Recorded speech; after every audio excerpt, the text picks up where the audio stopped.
mag-enjoy and ibang magawa ko rin mga gusto ko. So now, piliin ko yung business na I can be freer. So, pinili ko ang digital. Kasi kung meron akong tindahan or yung mga boba-boba na yan, bibili ka ng machine, tatauhan mo. Okay, sabihin mo, mag-hire na lang ako para libre ako. Hire ako somebody. Instead na napunta sa'yo ang pinakabuong kita na hatiin mo pa, bibigyan mo pa ng mga benefits yan. Ito, masaklap. Pag hindi pumasok yan, sige nga, subukan mo. Subukan mo.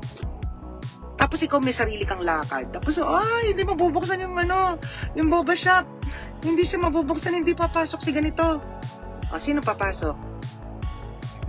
Sino papasok? Oh my gosh, naisip ko yan. Sabi ko, man, anong klaseng freedom yon?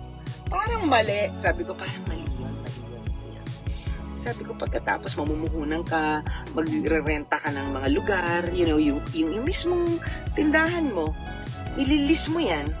Di syempre may kuryente yan, may tubig, ang laking overhead, right? Banyo, paaayos mo, pipinturahan mo, i-ready mo as in. So, hindi ka pa man kumikita, guys. Ang laki na ng binitawan ng pera. Mura ba? Mura? Hindi. Kasi mamumuhunan ka sa pag-ayos. Gusto mong kumita ng extra stream of income, gusto mong makatulong, gusto mong mas mabilis lumaki ang business mo. Pangatawanan mo yan, gawin mo yan. Magsipag ka lang. Sometimes kahit sipag-sipag ka, sabihin mo, walang resulta, ay tiyaga-tiyaga din. Sipag-sipag, tiyaga-tiyaga. Hindi pwedeng tiyaga-tiyaga, walang sipag. Hindi pwedeng sipag-sipag, walang tiyaga. A goal without a date is a plain wish. Believe it or not.